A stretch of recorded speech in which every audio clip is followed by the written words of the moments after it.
Les 50e assises de la Banque africaine de développement ont débuté aujourd'hui. La cérémonie officielle s'est déroulée en présence de plusieurs chefs d'État et de gouvernement africains, dont le président Alassane Ouattara. La révision des listes électorales était au cœur ce mardi d'une rencontre entre la Commission électorale indépendante et les partis politiques. Il s'est agi pour la CEI de situer les partis politiques sur les modalités retenues pour cette révision. À l'étranger, au moins 23 personnes ont été tuées dans le centre du Nigeria. La police suspecte des nomades Peuls à l'origine de cette attaque. Madame, Monsieur, bonsoir et bienvenue dans ce 23 heures. Les 50e assemblées annuelles de la Banque africaine de développement se sont ouvertes aujourd'hui. En marge de l'événement, le président de la République, Alassane Ouattara, a accordé des audiences. Il a reçu le président d'Exim Bank Inde et le premier ministre du Cap-Vert, Jérôme Kofi Aboulin. Les entreprises de l'Inde implantées en Côte d'Ivoire et exerçant surtout dans les domaines de l'agriculture, de la santé et de l'éducation ont besoin d'être soutenues financièrement. Face à cette préoccupation, Exim Bank Inde entend jouer un rôle prépondérant. C'est à cette fin que le président de cette structure en Côte d'Ivoire, dans le cadre des assemblées annuelles 2015 de la Banque africaine de développement, a rencontré ce mardi le président de la République, Alassane Ouattara. L'Inde doit supporter le développement de nos deux pays respectifs. Le président a fait des suggestions par rapport aux secteurs de coopération, notamment des secteurs tels que l'agriculture, et la Banque indienne d'import-export va continuer à supporter les entreprises indiennes qui vont travailler dans ce secteur. Enfin, la Banque d'import-export de l'Inde va aussi ouvrir un bureau de représentation ici en Côte d'Ivoire. Après le président de Exim Bank Inde, le président Alassane Ouattara a reçu une autre personnalité. Il s'agit du Premier ministre du Cap-Vert. Les échanges ont porté sur le renforcement de la coopération bilatérale, l'importance du retour de la BAD à Abidjan et la situation en Afrique. Je félicite le président Ouattara pour la réalisation ici à Abidjan de l'Assemblée annuelle de la BAD. Est très important, je dirais stratégique pour l'Afrique, que le président Ouattara et Côte d'Ivoire assument le processus de transformation économique et sociale de l'Afrique. Et il est très important que BAD retourne ici à Abidjan.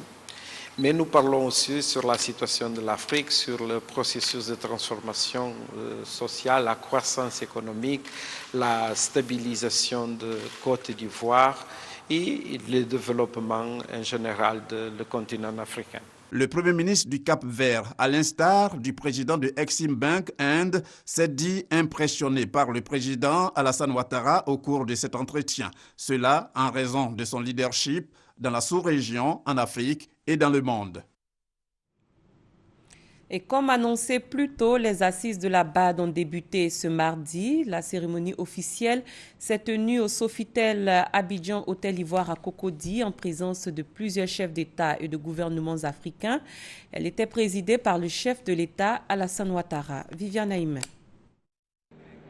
Les présidents Ellen Johnson Sirleaf du Libéria, Boni Yahi du Bénin, Ali Bongo Odemba du Gabon, Mahamadou Issoufou du Niger, Felipe Nyusi du Mozambique, Alassane Ouattara de Côte d'Ivoire, ainsi que plusieurs chefs de gouvernement, des personnalités politiques et du monde de la finance. 4500 personnes mobilisées pour ces 50e assemblées annuelles. La Banque africaine de développement est véritablement de retour à la maison après 11 ans de délocalisation. Le président du Conseil des gouverneurs de l'institution a remercié le président de la République Alassane Ouattara pour avoir tout mis en œuvre pour permettre ce retour. Monsieur le président de la République, au-delà de votre appui aux négociations, y compris votre déplacement à Arusha, c'est la normalisation en Côte d'Ivoire qui a facilité le retour de la banque. Je n'oublierai pas d'évoquer les immenses sacrifices financiers que vous avez autorisés, dont plus de 26 milliards pour la réhabilitation de l'immeuble CCIA, siège provisoire de la BAD, offert gracieusement par la Côte d'Ivoire.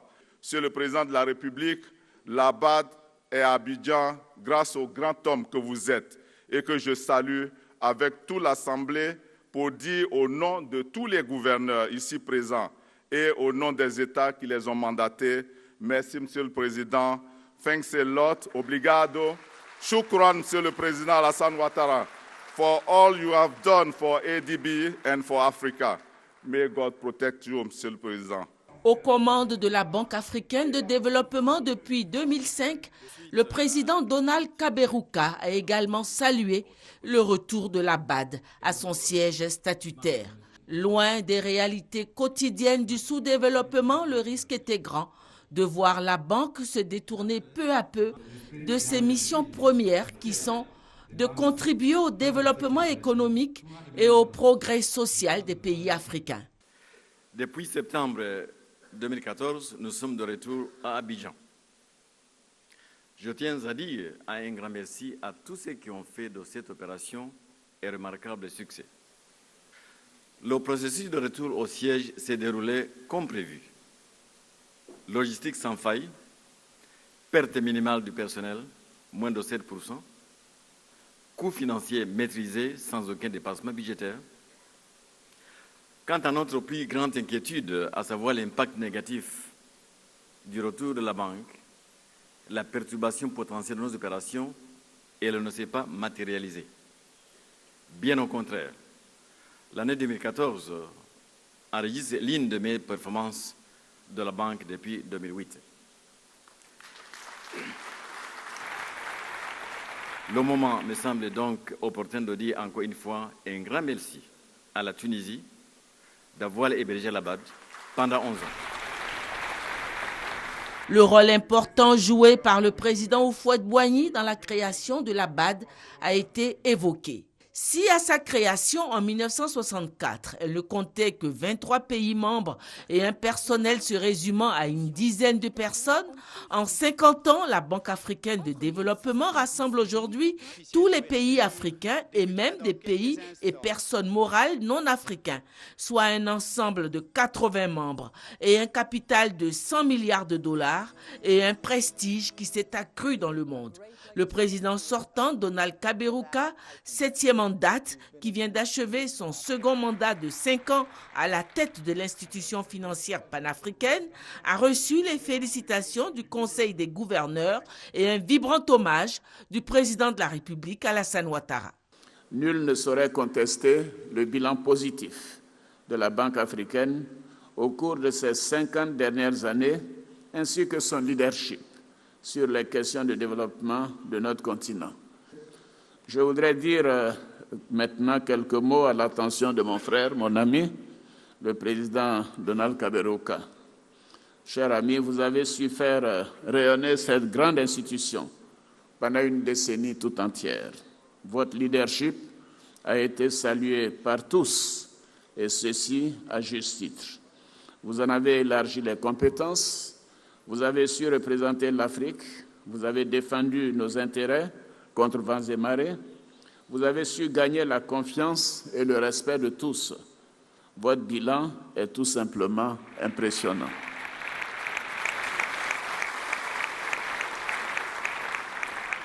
Permettez-moi de le dire publiquement, cher Donald, cher ami, nous vous remercions et nous vous félicitons pour tout ce que vous avez fait pour l'Afrique. Nous ne vous oublierons jamais, jamais, jamais, jamais.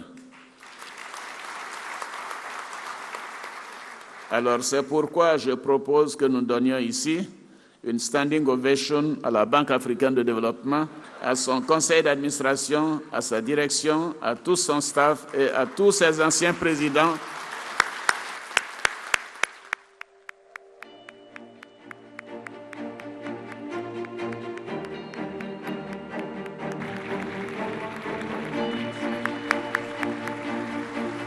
Donald Kaberuka s'en va. 8 candidats sont en lice pour lui succéder. Le Conseil des gouverneurs chargé d'élire le président a d'ores et déjà énuméré ses exigences. La succession du partant s'annonce âpre. Et en marge de la cérémonie marquant l'ouverture des assemblées annuelles de la BAD, un déjeuner a été offert par le président Alassane Ouattara à ses homologues, un déjeuner doublé d'un panel. À l'occasion, le président gabonais a présenté sa vision du développement durable et le WWF a décerné un prix au président sortant de la BAD, Donald Kaberuka, pour ses actions en faveur de la préservation de l'environnement et du développement durable. Et parallèlement à ces assemblées annuelles de la BAD fête également ses 50 ans, le cinquantenaire de la Banque africaine de développement était au centre d'un panel animé par 8 personnalités. Le parcours de la BAD, son origine, sa création était au menu des échanges. Les assises de la BAD ont été mises à profit par le ministre de l'Intégration africaine et des Ivoiriens de l'extérieur. En marge de la rencontre, Ali Koulibaly a tenu une séance de travail avec le directeur du département de l'intégration régionale de la Banque mondiale, Colin Bruce. Au cœur des discussions, le financement de la mobilité des talents de l'espace ouest-africain et le choix de la Côte d'Ivoire pour être leader de ce programme dans la sous-région. Des opportunités d'affaires pour les investisseurs en Afrique de l'Ouest. La Banque mondiale est intéressée à financer des projets dans le cadre de son programme de partenariat pour la mobilité des talents intra-africains. Pour l'institution financière, le mouvement des talents au sein de la région permet d'accroître le niveau de productivité et de compétitivité des entreprises, ce qui peut en retour stimuler la croissance et créer des emplois à travers une intégration économique accélérée. Au cours de la séance de travail avec le ministre de l'Intégration africaine et des Ivoiriens de l'extérieur, Colin Bruce, le directeur du département de l'intégration régionale de la Banque mondiale, a proposé que la Côte d'Ivoire soit la locomotive du programme. Une nouvelle avenue qui s'ouvre de nos jours, c'est surtout avec la disparition des frontières, c'est le mouvement des talents entre les pays. Et en cette matière, il y a la Côte d'Ivoire qui prend un rôle de leadership au niveau de la région. Une proposition qui, selon Ali Koulibaly, est un atout non seulement pour le pays, mais aussi pour la sous-région. Notre pays a déjà abrité un projet pilote qui s'avère concluant. Au sein de l'UMOA, nous sommes le moteur de l'économie ouest-africaine. Nous pourrions être les leaders, un acteur important pour la promotion des échanges. Les réunions techniques des groupes de travail constitués pour le programme auront lieu à Abidjan en cette semaine. Une quarantaine de pays africains ont pris part à Abidjan au premier forum de la jeunesse africaine, des moments de réflexion pour permettre aux jeunes africains de se prendre en charge à travers des projets bancables. Ce rendez-vous a enregistré la présence du représentant de la Banque mondiale en Côte d'Ivoire et du ministre malien en charge de la formation professionnelle et de la jeunesse, Paga Sorokoni. Travaux en atelier, échanges, présentation de projets. Nous sommes au Forum de la jeunesse africaine, forum qui a lieu pour la première fois dans un pays africain, la Côte d'Ivoire. Objectif de cette rencontre, permettre aux jeunes Africains d'échanger sur les questions d'emploi, mais aussi échanger les expériences sur les projets jeunes et l'entrepreneuriat. L'initiative est de la Banque mondiale. Ces jeunes, parce qu'ils sont brillants et sont courageux, on leur demande de porter leurs projets et de profiter de ces opportunités qu'on leur donne de rencontrer des investisseurs pour prendre en main leur avenir. Ont pris part à ce forum des jeunes des pays africains francophones et anglophones. La jeunesse est synonyme de force et il nous faut orienter ces forces vers des projets qui seront profitables non seulement à l'échelle de nos pays mais surtout à l'échelle du continent et du monde. Tel genre d'opportunité nous permet entre jeunes de pouvoir nous confronter et également parler des différents problèmes que nous traversons ou auxquels nous sommes confrontés. Les jeunes sur le continent entreprennent, font des choses dans leur société, dans leur vie locale, etc. Et on peut beaucoup s'inspirer les uns des autres. 5 projets sur 1500 ont été retenus et seront financés par la Banque mondiale à hauteur de plus de 5 millions de francs CFA chacun.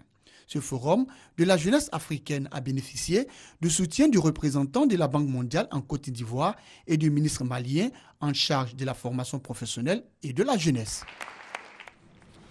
C'est reparti depuis ce mardi pour le dialogue entre le pouvoir et l'opposition. La rencontre placée sous la houlette du ministre Jano Aousou-Kouadio a tourné autour du déroulement de la prochaine présidentielle dans un climat de paix et dans la sécurité. Un mot d'éducation à présent. Plus de 419 000 candidats ont composé ce mardi pour l'obtention du certificat d'études primaires et de l'entrée en 6e. Les examens à grand tirage ont donc débuté sur l'ensemble du territoire national. La proclamation des résultats est prévue le 6 juin prochain. Moussa Konaté. 419 591 candidats affrontent depuis ce mardi 26 mai les épreuves écrites du CPE et de l'entrée en 6e. Ils sont répartis dans 1833 centres d'examen sur tout le territoire national. Dans la matinée, les élèves ont composé dans 3 matières, exploitation des textes, éveil au milieu et orthographe. Ce sont les mêmes questions qu'on a fait en classe et on nous les donnait. Et j'ai bien étudié mes leçons. Les questions n'étaient pas très faciles. J'ai trouvé ça facile parce que j'ai bien étudié mes leçons. Depuis la matinée, tout s'est bien passé. En tout cas, on n'a pas constaté assez d'absence. Ici, il y a un élève qui n'est pas venu. Donc, jusqu'à présent, ça va. Les enfants sont vraiment corrects. Voilà, disciplinés, ça va. L'après-midi consacré à la dernière épreuve mathématique, une matière que certains candidats affirment bien maîtriser. En mathématiques, je peux avoir une très bonne note parce qu'en mathématiques, je suis très fort. Pour ce qui est maintenant une tradition, la ministre de l'Éducation nationale et de l'enseignement technique s'est rendue dans des centres d'examen de la commune de Bingerville. Objectif, se rendre compte du bon déroulement des épreuves. Nous sommes à un moment très important de notre calendrier scolaire. C'est le moment des évaluations. Pour nous, la période des examens, c'est une période d'évaluation aussi bien pour les élèves que pour les enseignants. Tout se déroule très bien partout, dans tous les centres de Côte d'Ivoire. Les épreuves écrites du CPE et de l'entrée en 6e marquent le départ des examens à grand tirage session 2015. Rendez-vous est pris le 6 juin prochain pour la proclamation des résultats. Ensuite, ce sera le tour des écrits du BEPC du 8 au 12 juin 2015. La commission électorale indépendante CEI a expliqué ce mardi aux partis politiques les procédures liées à la révision de la liste électorale. Les principales formations politiques du pays ont répondu présentes à ce rendez-vous qui intervient à 5 mois de la présidentielle. Christelle Menon. Comment va être organisée la révision des listes électorales? Qui pourra se faire enrôler et comment? La vingtaine de représentants des principaux partis politiques présents dans les locaux de la commission électorale indépendante ont été entretenus 3 heures durant sur les préparatifs et les dispositions prises quant à la prochaine révision des listes électorales. Les requérants qui ne sont pas sur la liste de 2010. Évidemment, il y a une condition de base, il faut avoir l'âge requis. Nous allons publier ce que nous allons appeler, après ce premier enregistrement, la liste provisoire, pour écouter ou recevoir ou passer par la voie du contentieux. Après, nous aurons la liste définitive, qui va être aussi rendue publique. Nous nous attendons à ce que les partis politiques s'adressent à leurs militants et les invitent à venir nombreux se faire enrôler. PDCI, RDR, MFA, FPI, UDPCI et les autres partis politiques présents n'ont pas manqué en retour de manifester leurs attentes. Elles ont majoritairement porté sur la nature des documents d'identité à présenter pour se faire enrôler. Les 2 types de documents retenus pour pouvoir figurer sur les listes électorales sont la carte nationale d'identité ou le certificat de nationalité. Nous estimons que la délivrance des cartes nationales d'identité ne permet pas à tous les citoyens de s'inscrire sur la liste. Alors, une autre pièce, notamment le certificat de nationalité, a été admis pour permettre aux uns et aux autres de se mettre sur la liste électorale. Sur cette base, nous sommes satisfaits et nous appelons l'ensemble de nos militants à participer à cette opération. Si nous rassurent que les pièces qu'ils exigent peuvent conditionner la transparence, nous allons mobiliser nos militants à aller se faire enrôler pour que enfin nous puissions aller dans la paix à cette élection de 2015. Au PDCI, on s'est par ailleurs prononcé sur la quantité des sites d'enrôlement prévus sur le territoire ivoirien. On pense qu'avec ces 2000 lieux, plus les 500 qui vont rouler dans plusieurs endroits pour pouvoir vérifier ces lieux de recensement. On pourra quand même se faire identifier facilement. La révision des listes électorales pour les élections à venir est prévue se tenir du 1er au 30 juin prochain. Ceux déjà inscrits sur la liste de 2010 sont appelés à vérifier les données les concernant sur le site internet de la CEI. Les nouveaux majeurs et non encore inscrits sur la liste électorale sont invités à le faire dans les 2000 sites d'enrôlement ou à travers les 500 unités mobiles prévues à cet effet. Le département de Gbéléban, dans le district du Denguélé, dispose d'un service mobile d'eau potable. Ce service a la particularité de transformer les sources d'eau existantes dans les environs en de l'eau propre à la consommation. On en parle avec Thomas Guessambi. Durant les visites d'État du président de la République dans les régions et districts du pays, à côté du principal, il y a toujours le secondaire non négligeable. À Gbéléban, par-delà l'inauguration du tout nouveau pont, reliant désormais durablement la Côte d'Ivoire à la Guinée, une autre attraction. Une petite unité mobile de production d'eau potable. Installée par le truchement de l'Office national de l'eau potable, l'unité qui fonctionne à l'énergie solaire veut agrémenter à sa façon l'événement. On a constaté en Côte d'Ivoire qu'il y a beaucoup de régions où des villages ont de l'eau à côté. Il y a un fleuve, il y a une rivière. L'eau est là, mais elle n'est pas potable. Et ils n'ont pas de l'eau potable à boire. Souvent, ils sont obligés de boire cette eau. Donc nous, on s'est dit, mais pourquoi ne pas potabiliser ces eaux-là et les offrir aux populations? Ces initiateurs de jeunes Ivoiriens comptent mettre ce service à la disposition du grand public en tout temps et en tout lieu. Par exemple, quand il y a des cas d'urgence, de maladies, des épidémies, des déplacements de population pour telle ou telle autre raison, on peut leur fournir de l'eau potable grâce à cet outil. Pour l'heure, le système appelé Aquadrop, ce sont 12 000 litres d'eau potable jour pour faire boire 2400 personnes par jour. La visite du président de la République dans le Denguélé a suscité beaucoup d'espoir chez les populations, notamment celle du département de Séguélon. Cette localité a bénéficié d'importantes infrastructures socio-économiques. Eugène Atoubi. La rue principale de Séguélon, une heure après le meeting du président de la République ce samedi 23 mai. Le temps d'une visite d'État, Séguélon aura inscrit son nom dans les annales de l'histoire de la République de Côte d'Ivoire. Ce département a bénéficié de nombreux acquis en termes de progrès et de développement, grâce à un investissement du programme présidentiel d'urgence dans les domaines eau, santé, éducation, électricité et infrastructures routières. Montant total, 2 milliards de francs CFA. C'est un sentiment de fierté vraiment qui nous anime, nous les fils et filles du département de Séguélon. Il y a un peu de problème quant à l'union entre les fils et filles du département de Séguélon, mais avec le passage du chef de l'État et avec le processus de réconciliation qui est entamé aussi, j'espère que nos cadres vont s'entendre et poursuivre l'œuvre de développement du tout nouveau département de Séguélon. Séguélon présente un bien nouveau visage aujourd'hui et les signes de sa transformation sont bien visibles, comme les autres départements de la région du Denguélé du reste. Mais là, s'arrête la comparaison. Séguélon vit dans le silence sa singularité, à la manière du Kalao. Ici, on rappelle à l'envi que Séguélon est avant tout un ensemble de 5 tribus formant le canton Naoulo, appartenant au grand groupe Sénofo. On appelle les autochtones de Séguélon les Gbato. Nos parents ont immigré vers la région du Kabadougou, aujourd'hui le district de Déné. À Séguélon, il n'existe que des Koné, mais il y a aussi des Djarasuba, des Doumbia, des Konaté.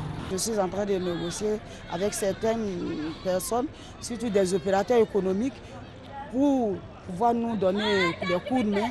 Surtout que vous voyez, le département, nous n'avons pas d'usine. L'union, l'entente et la solidarité sont les valeurs que la municipalité de Séguélon a choisies comme socle de son développement. Un défi gigantesque, assurément, au regard de tout ce qui reste encore à combler comme besoin pour le bien-être des populations. Les mariages précoces sont légion dans la ville de Kong. Les autorités locales mettent tout en œuvre pour mettre fin à ce phénomène. Suivez ce reportage. Dans certaines régions de la Côte d'Ivoire, les pratiques du mariage précoce demeurent encore. Pourtant, elles ont des conséquences néfastes. La jeune fille qui fait un enfant constitue un problème pour elle-même et pour sa famille parce qu'elle-même n'a pas fini de se développer. Les petites filles à l'âge de 14 ans, 13 ans, 15 ans, accouchement, ça nous fatigue. Il y a d'autres même qui décident même dans ça même. Ces pratiques sociales s'accentuent sous une autre forme dans la région de Kong avec les jeunes d'aujourd'hui, au point que leurs géniteurs sont devenus impuissants. Ici, il y a souvent des mariages groupés. Entre ces mariages groupés, les mariages précoces, qui se font toujours avec le consentement des parents. Cela nous écoeure de savoir que les autorités coutumières cautionnent cela. On vient, on te pardonne, papa, pardon, mon fils a seinté votre fille, bon, comment a fait ça? Tu es obligé aussi d'accepter et on lui dit, bon, comme il a seinté, il faut la marier. Les mariages précoces vont également à l'encontre d'une des exigences de l'émergence de la Côte d'Ivoire à l'horizon 2020, notamment l'instruction de tous les enfants du pays, vœu cher au président de la République Alassane Ouattara. Au lycée moderne Dominique Ouattara de Kong, plusieurs jeunes filles sont sorties du système scolaire du fait des mariages précoces. Une jeune fille qui revient des vacances, elle est en grossesse et quand on échange avec elle, elle nous dit que sa grossesse vient de son mari. Non, lui, ça ne le gêne pas. Lui, il fait son devoir de mari. C'est tout à fait contraire à nous, nos objectifs. Interpellées par la situation, les autorités locales sollicitent l'appui des partenaires du pays pour la sensibilisation des leaders communautaires et des guides religieux. La rencontre animée par les responsables du bureau local de l'UNFPA de Bouaké répond donc à cette préoccupation. Elle a été marquée par la prise d'engagement des leaders communautaires et des guides religieux pour la lutte contre ce phénomène. Nous prenons l'engagement de mobiliser nos communautés pour soutenir les actions du gouvernement et des institutions internationales. Le taux de scolarisation de la jeune fille à Kong est passé de 12% en 2008 à 28% en 2015. Il y a eu un effort, certes, mais les sensibilisations doivent se multiplier encore. À l'étranger, au moins 23 personnes ont été tuées dans le centre du Nigeria. L'information a été donnée ce mardi par la police qui suspecte des nomades Peuls. Les nomades Peuls ont conflit de longue date avec des communautés agricoles de cette région troublée. Et c'est la fin de ce 23h. Merci de l'avoir suivi. Très bonne suite de programmes sur RTI1.